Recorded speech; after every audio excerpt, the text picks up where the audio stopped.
está garantizado. Si tú eres el mejor en tu mercado, es imposible que no te vaya bien. Sí. Pero si eres mediocre en tu mercado, lo más probable es que te vaya mal. Y no tiene nada que ver con el mercado. La gente se cree que yo me he vuelto rico por el negocio que hago. ¿Cuánta gente se dedica al desarrollo personal? ¿Cuánta gente escribe libros, hace mentorías, hace cursos online? ¿Cuánta gente? Vosotros conocéis. 50.000. Pero ¿quién es el, no el número uno en plan vanidoso, sino quién es el que gana el primer millón, el que se vuelve, o sea, ¿cuántos podcasts hay? Un montón. Y cada vez más, ¿no? Pero ¿cuántos llegan arriba del todo y cuántos? Uno. Entonces, si tú empiezas a... Mira, esto lo comenté el otro día en una de mis mentorías sobre el tema de la inversión. Yo ahora empiezo a hacer inversiones, no hablo de inversiones porque no soy experto en eso, pero como gano mucho dinero, quiero hacer inversiones porque mi objetivo ha sido la libertad financiera, no el dinero. ¿Sabes? Ser libre, me gusta ser libre financieramente y el dinero es importante para ser libre. Porque yo puedo coger y puedo elegir en qué restaurante comer. Me puedo ir al de 1 euro y me puedo ir al de más lo que sea, pero tengo la capacidad de elegir. Yo puedo elegir vivir aquí, vivir en otro lado, vivir en la otra punta del mundo y llevarme a toda mi familia. Pero si no tienes el dinero no puedes elegir. O sea, que el dinero es una elección, te da elección, te da capacidad de elección. Entonces, pero yo siempre les decía a mis alumnos al principio, digo, yo ya sé que puedo invertir y que puedo enfocarme en 50.000 cosas y puedo empezar a invertir y tal, pero la mejor inversión que puedo hacer es en mí y en mi negocio. Porque es la gallina de los huevos de oro que hará que yo genere más. Cuando ya tenga todo eso súper sistematizado, yo lo tenga muy por la mano y tenga mucho dinero acumulado, ya pensaré en qué invertir. Porque el tema de yo dedicarme a aprender sobre inversiones me quita foco de mi negocio principal, que es mi propósito y es lo que estoy haciendo. Eso la gente, la mayoría no lo entiende. O sea, tú tienes que ser como un rayo láser. Mira, una linterna incandescente, la misma energía que tiene una linterna para iluminar una parte, yo que sé, cualquier luz de estas así tenues, esa misma energía que tiene esa linterna, si tú la pones enfocada en un rayo láser con todas las ondas enfocadas en la misma dirección, es capaz de atravesar kilómetros, incluso de atravesar el acero. La misma energía de una bombilla, simplemente enfocada en un solo punto. Entonces la mayoría de la gente son linternas, van súper dispersos, pero si tú te enfocas en una sola cosa, creas un poder ahí, es como los rayos del sol. Tú le pones, el rayo del sol no quema nada, pero le pones una lupa y es capaz de arder. Total, sí. Bueno, la sabiduría popular decía que mucha barca, poco aprieta. Poco aprieta, es decir, pues eso. Entonces, o la avaricia rompe el saco. Eso es. Entonces, tú tienes que ser... Jesús de Nazaret tiene una frase en los evangelios apócrifos que dice: yo encendí un fuego en el mundo y lo mantengo hasta que arda. Esto la gente no lo entiende. Tú empiezas un proyecto y lo mantienes hasta que arda. O sea, vosotros os va a pasar, seguramente porque le pasa a todo el mundo, que llegará un momento que llegaréis a... O sea, lo más peligroso del éxito es tenerlo. Claro, porque ya no necesitas conseguirlo. Te acomodas, bajas el listón, te relajas y cuando te quieras dar cuenta estás tan abajo que has perdido el momentum. Y luego volverlo a conseguir es prácticamente imposible. Porque tú cuando empezaste todo esto tenías la inocencia del que empieza. No sabíais lo que os esperaba, no sabíais lo que era esto, teníais solamente el sueño. Entonces empezasteis a hacerlo, pero tú imagínate que ahora lo perdéis todo de aquí 10 años. Claro. Tenéis menos energía, más edad, habéis vivido más experiencias negativas porque la escalera del éxito está hecha de peldaños de fracaso y si tú ahora tienes que volver a empezar y has perdido el momentum, volverlo a arrancar es muy complicado. Por eso hay que ser muy agradecido y una vez has arrancado esto, por eso os decía antes, yo valoro mucho a la gente que tiene ahora 60 o 70 años y sigue trabajando con un propósito y con una energía y una vitalidad increíble en sus propósitos, porque es lo que más cuesta.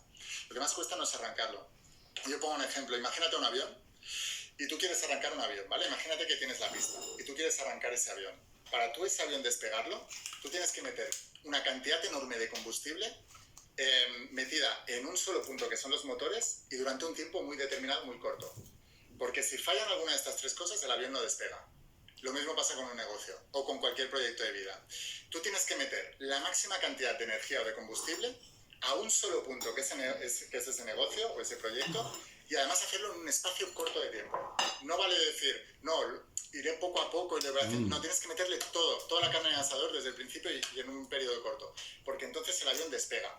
Si tú le metes poco combustible, no genera suficiente fuerza como para despegar. Si el combustible está disperso, por eso apagan las luces, todo, ¿no? Todo el motor. Si el combustible está disperso, tampoco tiene la fuerza. Y si no lo liberas en un espacio corto de tiempo, se acaba la pista y no despegas. Entonces es exactamente lo mismo. Tú tienes un avión, lo quieres despegar, toda tu energía, tu tiempo, tu dinero, toda tu inversión de todo eso tiene que ir al proyecto este, o sea, que lo hagas súper grande. Y cuando piensas muy en grande y quieres elevar el avión súper alto, necesitas más energía, más combustible y más tiempo dedicado a eso, que yo digo siempre que el éxito es una maratón hecha de pequeños sprints. O sea, es una maratón de largo plazo, pero hecho de pequeños sprints de boom, boom, boom, le voy metiendo energía. Y lo más importante es no perder eso. Yo tengo ahora 42 años, llevo 13, 14 años haciendo esto. Ya me he encontrado el momento de decir, estoy tranquilo, estoy relajado, he conseguido mis sueños, quiero parar, porque tu mente te lleva a la comodidad. Pero yo siempre pienso que nosotros no hemos venido aquí a estar cómodos.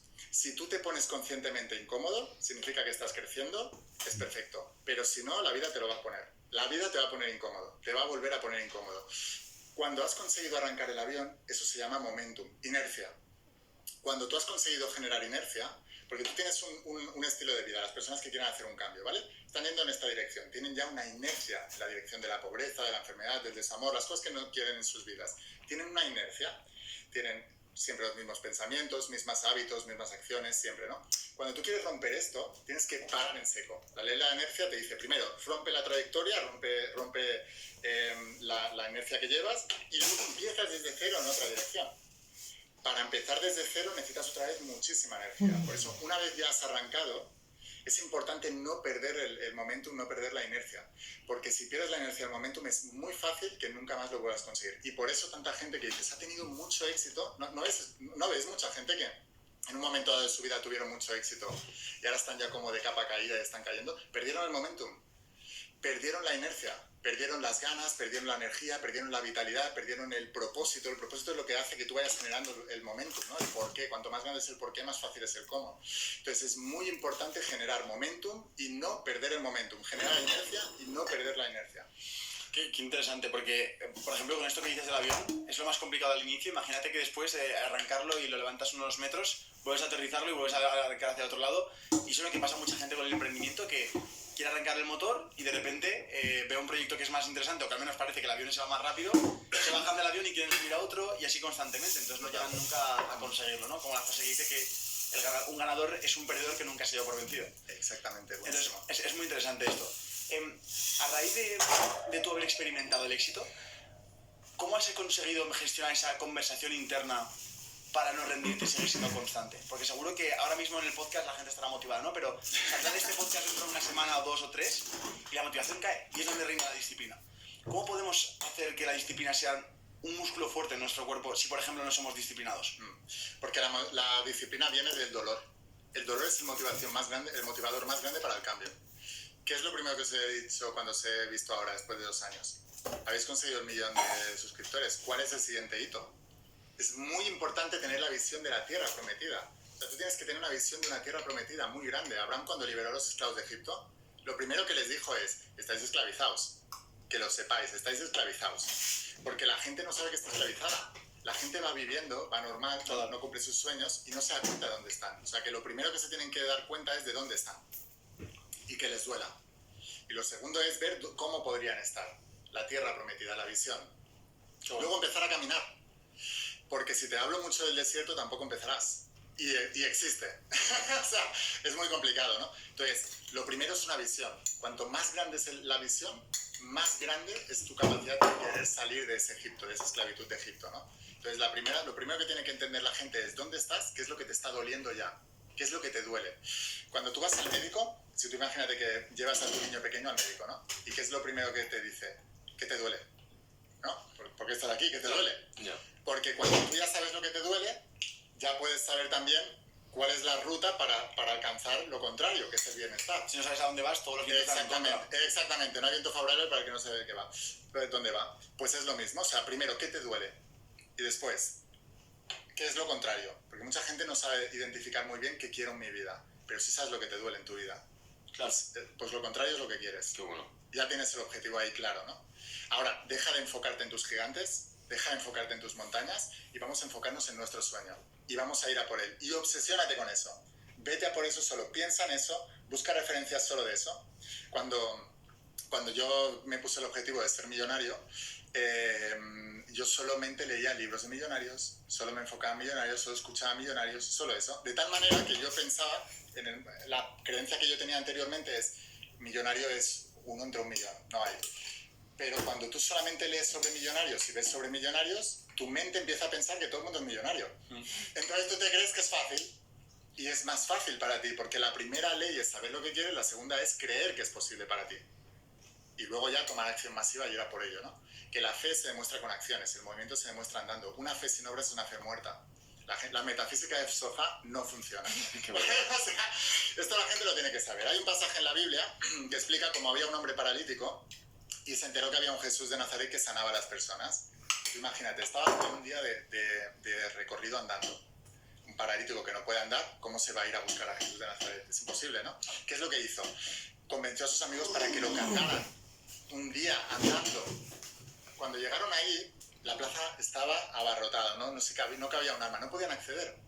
Entonces los amigos le dijeron, bueno, lo hemos intentado, ya hemos llegado hasta aquí, nos volvemos para casa. Y el tío dijo, ni de broma. Yo he venido aquí a ver a Jesús de Nazaret y lo voy a ver. Si no puedo entrar por la puerta, entraré por la ventana y si no por el tejado. Pues lo subieron al tejado, hicieron un agujero y lo bajaron. Lo primero que hizo Jesús al verle, le tocó y le dijo, tu fe te ha salvado. Sí. No yo, tu fe. ¿Qué es la fe? Este pasaje bíblico lo demuestra claramente. La fe es, un día antes, cuando este tío creyó que Jesús le podía sanar. Si no crees, no convences a tus amigos. Yeah. ¿Sí o no? Sí, sin duda. O sea, ¿qué le tiene que decir un tío a sus amigos para convencerle de que lo carguen y que un tío le va a sanar? ¿Qué fuerza de convicción tiene que tener para movilizar a toda esa gente? ¿Sabes? Es imposible. Y una vez llegan allí y ven que no pueden, ¿qué tipo de fe tiene para volver a convencer a sus amigos de que lo suban al tejado? Que es políticamente incorrecto, socialmente inaceptado. Pero el tío tenía claro lo que quería, le daba igual lo que pensara los demás, lo que quería la gente, tenía claro el objetivo. Yo quiero ver a este tío porque me va a sanar. Lo cree, da igual. Y cuando Jesús le vio, le dijo, no, es que lo que te sanó no es que yo te toque. Te sanó el viaje que has emprendido de 24 horas caminando, convencer a tus amigos, convencer a todo esto. O sea que la fe se demuestra andando. La metafísica de sofá no funciona.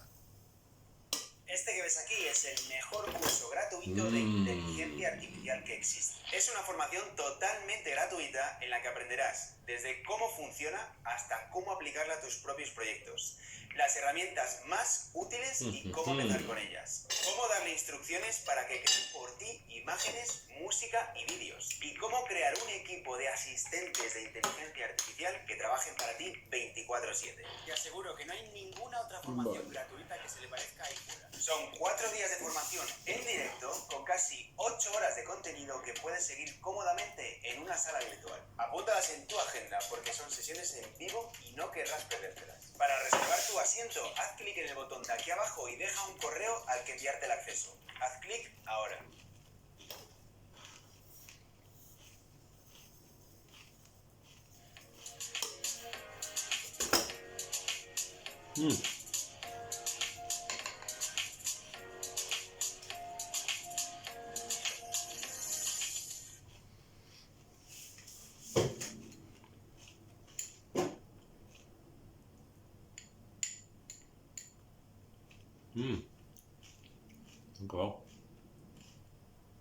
Los hábitos tienen que tocar fundamentalmente 5 dimensiones. Y ahí está la clave. Suerte o buena suerte. El azar reparte las cartas, pero tú las juegas. Por eso, el lenguaje de la realidad es la acción.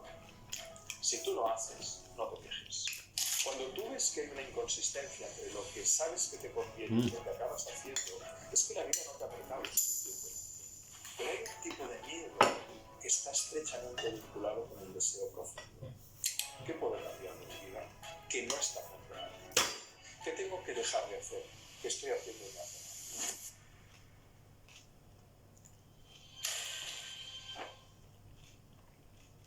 Hola Alex, bienvenido, ¿cómo estás? Bueno, muy agradecido, Milagros, por poder estar aquí en este espacio, que he visto algunas entrevistas tuyas y de verdad que me han encantado. Así que muy agradecido. Yo estoy muy agradecida de que hayas podido venir, tenía muchas ganas de conversar con vos.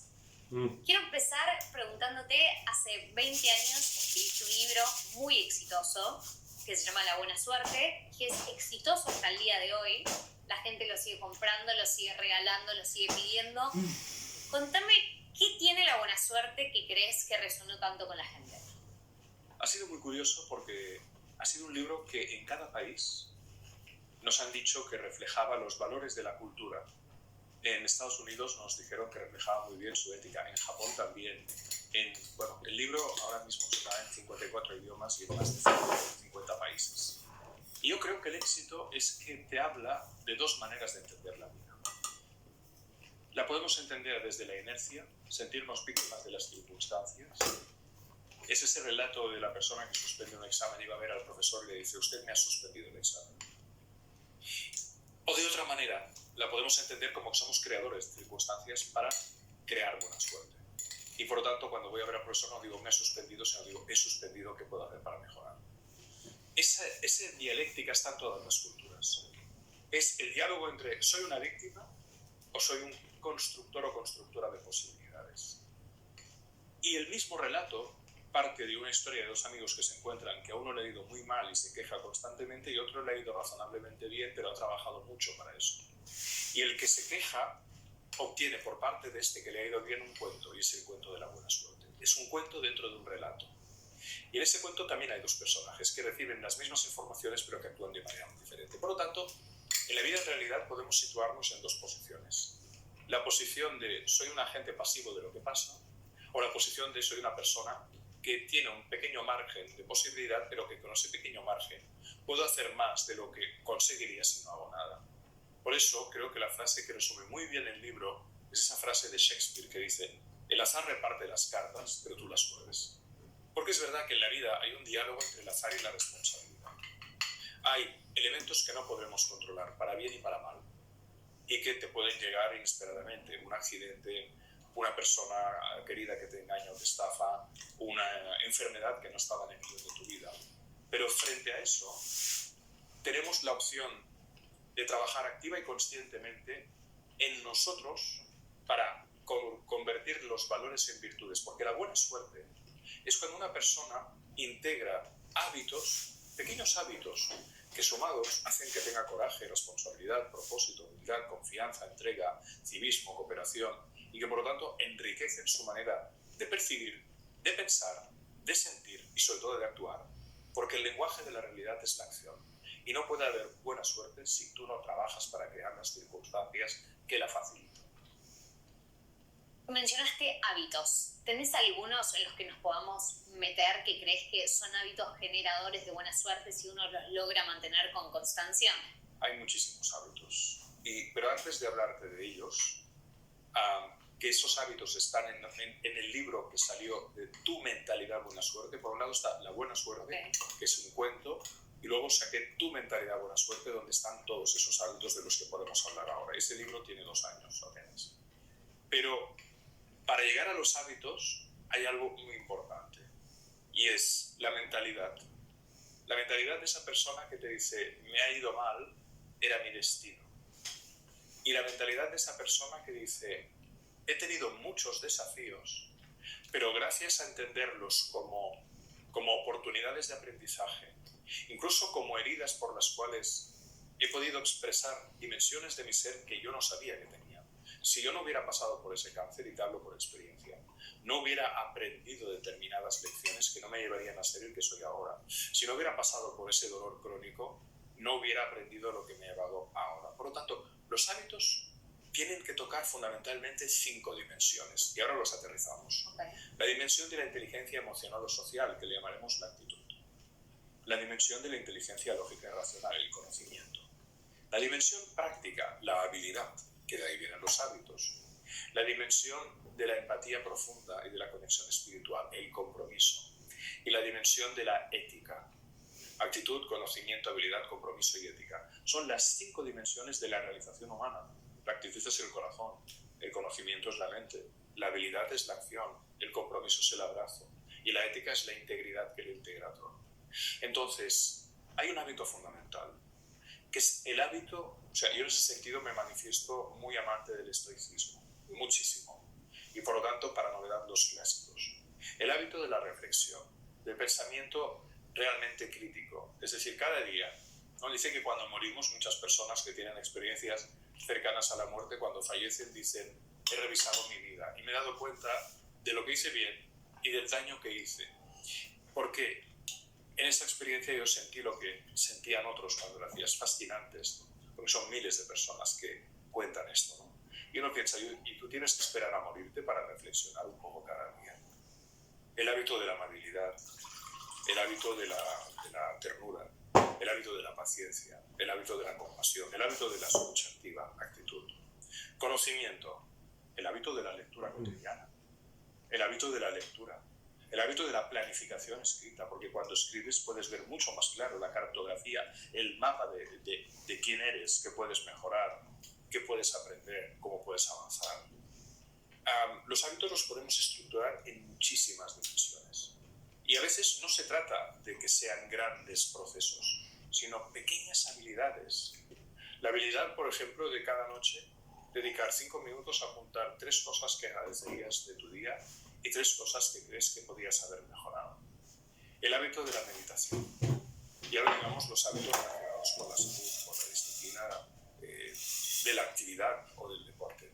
Entonces, que cada cual elija hábitos y que en la medida que los vayas incorporando, cuando ya se incorporan de manera inconsciente, puedes incorporar nuevos. Si yo tuviera que decirte hábitos fundamentales, personalmente para mí, el hábito del aprendizaje. Ya sea que lees un poco cada día, pero al final 10 páginas al día, cuidado, que son 3.650 al año y 36.500 en 10 años, y son casi 140.000 en una vida, ¿no? En 40 años. Entonces, te cambia radicalmente el conocimiento. Si no te gusta leer audiolibros, si te da pereza escuchar audiolibros, mírate un buen canal de YouTube en el que cada día dices piezas de información que te ayudan a mejorar eso. Porque las mejoras no son solo incrementales. Cuando tú mejoras un 1% cada día, vas acumulando ese 1% sobre la base anterior. Con lo cual en el día 70 ya estás en el 100%.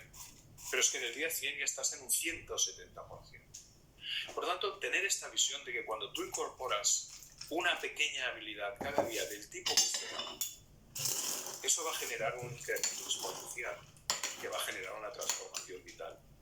Porque en realidad nuestro yo no es algo estático, es algo dinámico que se construye constantemente. Pero, y ahí está, suerte o buena suerte. El azar reparte las cartas, pero tú las juegas. Tienes que esperar a que la vida te golpee para aprender. Es decir, aprendizaje por compulsión. O puedes aprender porque realmente quieres crecer, poner ese conocimiento al servicio del mundo para mejorarlo. Aprendizaje por convicción. El 80% de las personas tienden a aprender por compulsión. El 20% por convicción. Regla de Pareto, 80-20. Las personas que seguramente escuchan tus entrevistas están en ese 20%, prácticamente seguro. Entonces, normalmente las personas que tienen esa actitud proactiva son creadoras y creadores de buena suerte. No son personas que esperan pasivamente lo que pasa. Crean las circunstancias para que lo imposible se haga posible y una vez es posible, sea cada vez más probable. Por eso, el lenguaje de la realidad es la acción. Si tú no haces, no te quejes. Hay que hacer. La intención está muy bien, es muy poderosa, pero tiene que traducirse en un resultado, en un hábito de lectura, en un hábito de conversación, en un hábito de reflexión, en un hábito de deporte, en un hábito de gratitud, en un hábito de disculpa cuando es necesario. Pero solo cuando hay esa incorporación, cuando los valores se convierten en virtudes integradas que pasan en acción, la vida te ofrece un potencial enorme de transformación. Porque, ya lo decía Marcel Proust, y este es mi aforismo favorito, milagroso, aunque nada cambie, si yo cambio, todo cambia. Estoy súper de acuerdo. Te escuché hablar recién y me hizo pensar en cómo a veces lo que uno piensa no es igual a cómo uno actúa, ¿no? No sé, como en mi caso particular, hay muchas cosas que yo creo tener claras de mi vida, qué quiero, qué me gusta, qué no me gusta, y sin embargo a veces me encuentro cayendo en la trampa de no siempre haciendo las cosas que sé que al final me hacen bien. Sí, como que no siempre es fácil alinear lo que uno piensa y lo que uno proyecta con la acción diaria, que es un poco lo que decía. Hasta que la vida te pone contra la espada y la pared. El ser humano está programado para funcionar fundamentalmente sobre el circuito del placer. Y por lo tanto tenemos tendencia a buscar lo fácil, lo gratificante a corto plazo. Porque en realidad lo desafiante requiere un esfuerzo. Pero fíjate la expresión, ¿no? Esto ha valido la pena o vale la pena. Cuando tú le encuentras un sentido a una circunstancia difícil o desafiante que has superado y has integrado los aprendizajes de esa circunstancia, del tipo que sea, resulta que tu vida tiene un mayor sentido. Esto ha valido la pena. O expresiones como, ahora lo veo claro. O como, veo la luz al final del túnel. O como, todo encaja. Todas esas expresiones nacen después de un proceso de sufrimiento. Y aquí está la clave. El sufrimiento puede ser estéril o puede ser completamente fértil. Y en la vida vamos a sufrir. Mucho. No estoy diciendo que tengamos que sufrir para aprender. Pero ya que vamos a sufrir, por lo menos aprendamos de lo sufrido. Y esa es la clave. Cuando tú ves que hay una inconsistencia entre lo que sabes que te conviene y lo que acabas haciendo, es que la vida no te ha apretado suficientemente. Necesariamente tendrás que adaptarte y hacer consistente la inconsistencia cuando sepas que no tienes más opción que ya dejar de perder el tiempo o ponerte manos a la obra. La vida no está para hacernos felices, la vida está para desafiarnos. Pero si en esos desafíos aprendemos, crecemos, mejoramos y ponemos sobre todo los frutos del obtenido al servicio de los demás, como decía Saint-Exupéry, el autor de Principito, si ponemos la inteligencia al servicio del amor, entonces todo vale la pena. Y ahí se soluciona la inconsistencia, a la vez que incorporas hábitos, virtudes, actitudes y mentalidades y liberación de creencias limitantes que te permiten manejarte con mucha mayor habilidad en los desafíos vitales. Creo que también algo súper importante es los objetivos que si uno pone, y para mí tiene mucho sentido lo que recién me mencionabas de incrementar aunque sea un 1%, que a veces uno en el corto plazo siente que eso no va a tener nada de efecto, sientes que no te va a cambiar la vida y todo, y sin embargo, si uno espera y tiene paciencia, esos resultados se terminan viendo. En cambio, cuando a veces uno se pone una meta muy difícil, es tanto el terror que a uno le provoca. O es mucho más complicado. Total. Esa dicha italiana tan bonita, ¿no? De piano piano si va lontano, piano piano si arriva lontano, ¿no? Despacito, despacito se llega muy lejos. Por lo tanto, los objetivos es bueno que cuando nos los planteamos sean accesibles. Porque si ya son imposibles, estamos jugando a boicotearnos inconscientemente. Entonces, no nos pongamos objetivos titánicos.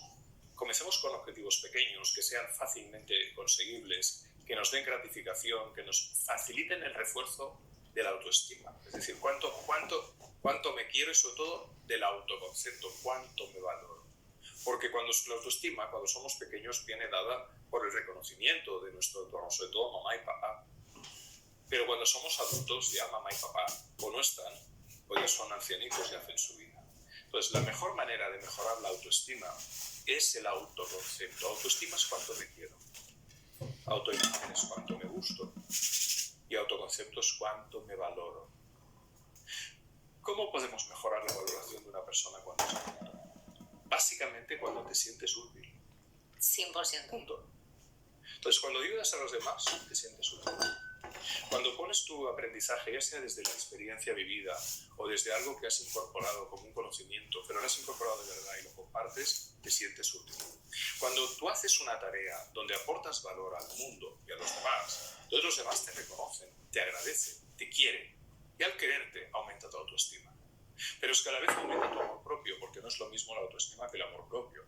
La autoestima está muy condicionada a lo que otros te van a decir para que te quieras más.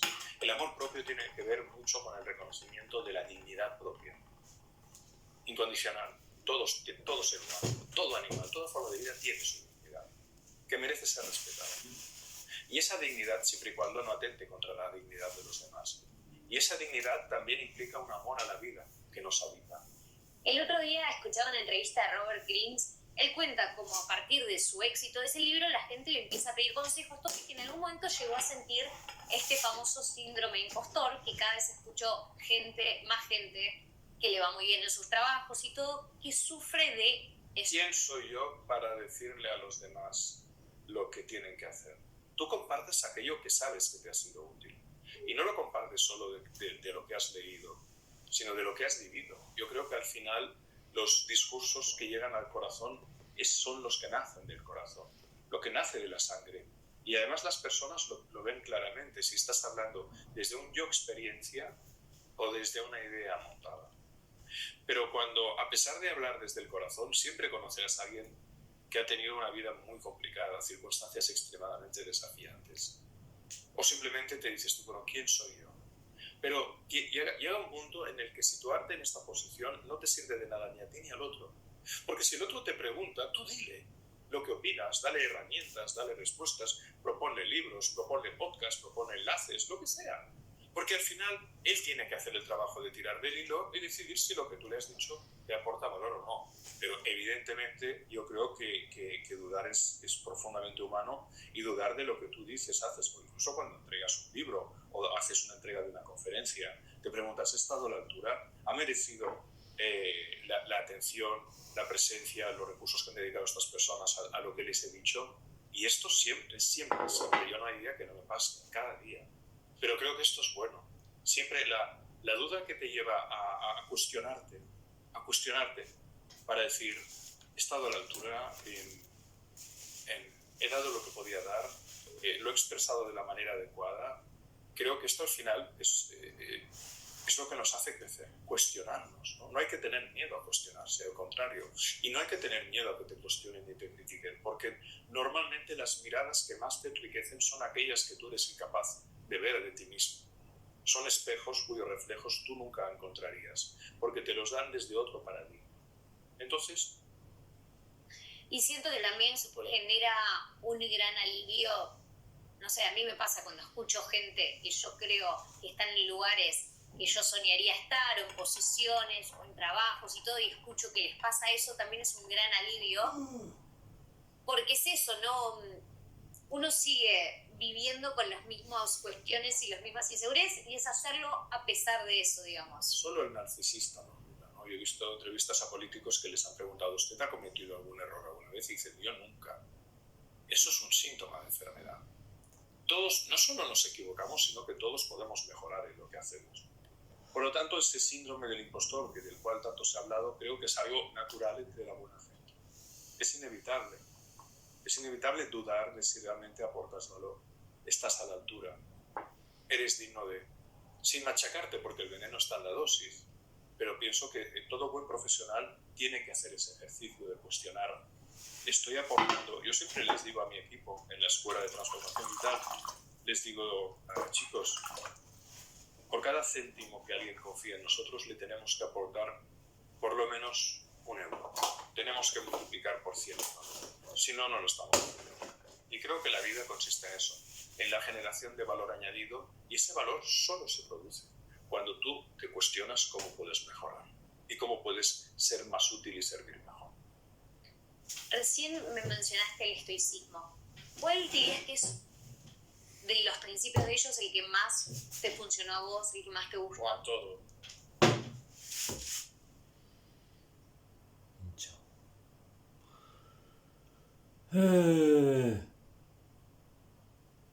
Voy a ir haciendo esto, voy a ir recortándolo y haciéndolo cada vez más corto. Así que nos vemos en